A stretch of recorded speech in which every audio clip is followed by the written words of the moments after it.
भारत का बजट विश्व जो आशा की किरण देख रहा है उसे वो और अधिक प्रकाशमान नजर आए।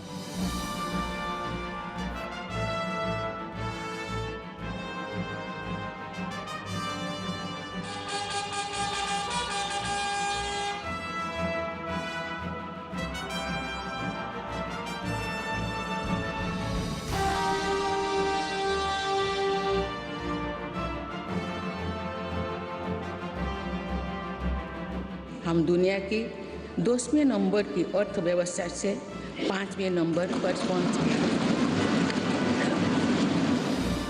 I rise to lay on the table a copy each of the following papers, Hindi and English version: Economic Survey 2022-23. Well, the budget session of Parliament kicks off with the tabling of the economic survey. The recovery is complete. That's the key message from the 371-page economic survey which was tabled in Parliament today. The first economic survey since the start of the Russia-Ukraine war. It highlighted that prudent assumptions in last year's budget provided a buffer to the government during global uncertainties. The survey has highlighted that India has moved on from its encounter with the pandemic and projected a real GDP growth of 7% this fiscal. It's also forecast 6.5% real GDP growth and an 11% nominal GDP growth in FY24. The survey said that the government is on track to achieve the fiscal deficit target of 6.4%.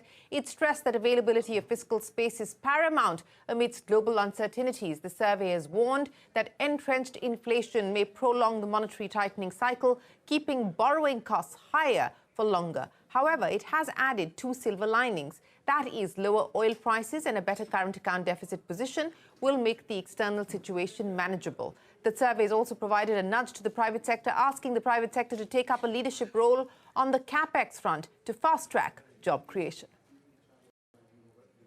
We have a financial cycle that was disrupted in the second decade. That is coming back. And we have the new development public digital infrastructure that is adding another 30 to 50 basis points. So together, these two developments add about 50 to 100 basis points to the trend growth which many organizations pegged for India at 6%. And that is why my optimism is that in the coming decade, rest of the decade, the potential GDP growth without taking into account export potential, because the global economy is still rife with uncertainty, the growth rate could be around 6.5 to 7% rather than between 6 and 6.5%. Well, that is the Chief Economic Advisor on the growth forecast that the Economic Survey has put on the table. Joining us now to talk about the survey and, of course, ahead of the budget is Suman Berry, the Vice Chairman of the Niti Aayog. Mr. Berry, many thanks for joining us here on CNBC-TV18. Appreciate your time. The budget session is kick-started with the tabling of the Economic Survey. And so let's begin with that, Mr. Berry. The growth forecast, the growth projections being made by the survey, 6.5% real GDP growth, 11% nominal GDP growth. Many market economists that we've spoken with do seem to suggest that this is perhaps on the higher side than what they are estimating or forecasting, which is around 6%, if not slightly lower. What do you make of the growth estimates? Shireen, the CEA has the apparatus for detailed short-term growth forecasts, and not only because I'm a senior member of the government, but also because that's not the space that Niti occupies. I would trust his judgment. But as an economist, what I would, say is that the external environment does matter, and it matters particularly through two channels, which you understand fully well: the trade channel and the finance channel. And the finance channel itself has two parts. One, how much are global interest rates going to go up? And the second is, as it were, the capital flows into India. I think what my good friend Anand Nageshwaran has said, that in looking at the various growth drivers, and he's made this point explicitly, I believe, in his press conference, that even abstracting from slowing world trade growth, he believed that the growth rates that you mentioned are feasible. So my sense would be that the homework has been done. If you like, I can talk about the global economy a little bit because that is relevant. Absolutely. The global economy is relevant, and that is one of the risk factors that the survey has also highlighted. So let's pick up on that, Mr. Berry. As you point out, global interest rates will have a bearing on these growth estimates, and I think the survey also talks about entrenched inflation and hence a tighter monetary policy for longer. The implications of that, specifically as far as capital flows are concerned, and borrowing costs as well. Yes. I think, again, perhaps not in the survey, but certainly in the press conference that I did watch, the CEA talked about how it is in India's interests to have what one might call a Goldilocks economy. And what do I mean and what does he mean, although it's my term, by a Goldilocks economy? It's an economy which does not stall, there's no recession, but it's not super hot. And the reason why we don't want it super hot is because, as he indicated, this has an impact on the on commodity prices, most importantly, the price of oil. Now, as you know, the oil market is in a very strange configuration at the moment. What used to be a unified oil market is now a divided oil market, and as it were, what happens to the usual benchmark Brent, how that's reflected in the India basket has become much more complicated than it used to be. I think the important point is that for 23, it's not necessarily in India's interest for there to be a return to a very buoyant economy, because that might make the task of disinflation, particularly in the US, that much harder, which means a higher final or terminal Fed funds rate, which would put pressure on the RBI. So those are the mechanisms by which what happens globally has an impact on what happens in India. Mr. Berry, let's talk about one of the big factors that has been a growth driver for us, and that has been government Capex. And if I take a look at the centre's Capex, it's increased, and according to the survey, it's increased from a long average of 1.7% of GDP in the 2009 to 2020 period to 2.5% of GDP. Now, the expectation is that the government Capex should continue to be able to provide the fillip and accelerate growth further. But do you believe that this kind of Capex, last year it was a 33 to 35% increase, this is feasible going forward? That's an important question with a complicated answer. May I take a bit of time to respond? Please do. Please do. Yeah. Okay. So the first point is that India actually, by the standards of Latin America that I used to work on, but even though people talk about how much our gross fixed capital formation rate is down from the go-go years, it's still pretty healthy, I think, in the late 20s, 26, 27% of GDP. We would want it to be as much as 5 or 6 percentage points higher, but we are coming off a turbulent time, including COVID. So the first point I want to make is that the 2.7% is just union or union and states? Please remind me, Shirin. I think it's union and states. That's the centre's Capex. The centre's Capex. The important point, yeah? Centre, okay. Because states are not immaterial, and in fact, the state story is something I hope we'll get to. Okay, so it is certainly important for for employment and for the capital goods industry that at a time when, for various reasons, the private corporate sector is not in a bullish mood, that government does what it can. And as the economic survey points out, there have been improvements both in the hardware, highways, particularly waterways, railways, as it points out, were already doing pretty well, airports.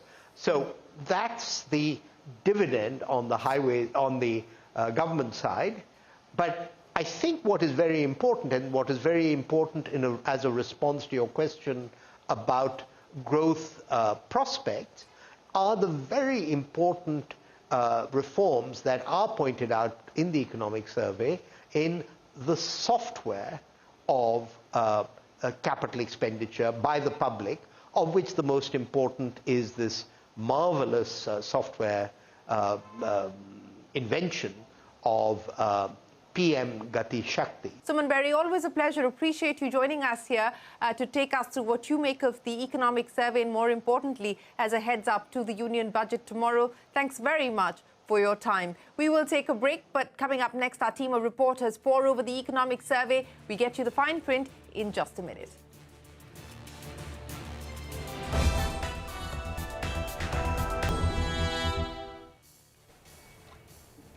Let's dive deeper into the economic survey. We have our team of reporters joining us to pore over the fine print. Let's start with electronics and the manufacturing push. Ashmit Kumar is here with us. Ashmit, what does the survey say about the industry's growth so far and the outlook for the next few years?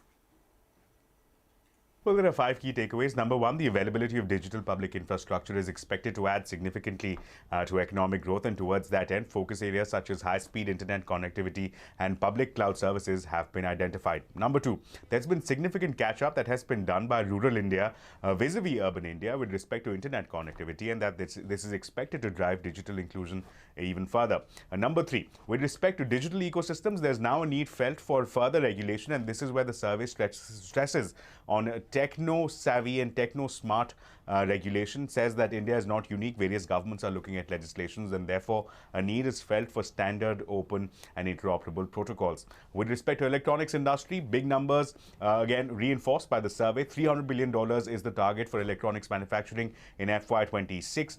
The exports target is $120 billion. This is in keeping with the larger vision of $1 trillion digital India economy by 2025. And finally, with respect to electronics exports, the April to November period for FY23 saw an impressive jump of 55% in terms of electronics exports. And given these impressive numbers, electronics is expected to play a key role in driving manufacturing and exports in the country. Thank you, Ashmit. The economic survey is projecting a 49% compounded annual growth rate for the domestic electric vehicle market. Parikshit Luthra is here with the outlook for automobiles and EVs. The survey gave a strong outlook for the Indian automobile sector. It noted that India became the third largest automobile market in December 2022, surpassing Japan and Germany in terms of vehicle sales. It also noted the contribution of the auto sector to the economy in the form of 7.1% to the GDP, 49% to the manufacturing GDP, and creation of 3.5 crore jobs as well.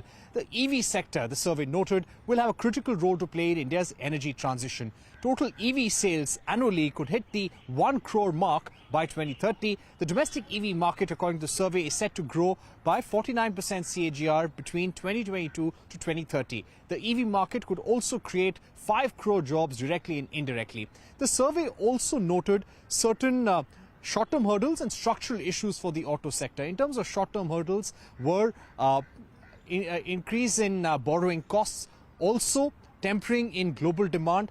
When it came to structural issues, the survey pointed out that increase in prices, hike in long-term third-party vehicle insurance premiums has increased the insurance cost upfront by at least 10 to 11%. Two-wheelers have been most impacted, and two-wheeler sales have been the lowest in the last 10 years. And all these short-term hurdles and structural issues need to be addressed if the auto sector needs to grow forward.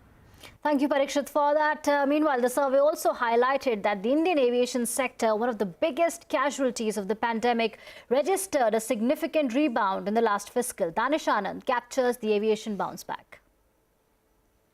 Well, the economic survey has highlighted that the Indian aviation sector is in a full recovery mode. As far as the FY22 figures are concerned, the demand in FY 2022 was clearly aided by a rebound in the domestic demand, but the other parameters are slowly coming back to the pre-pandemic level.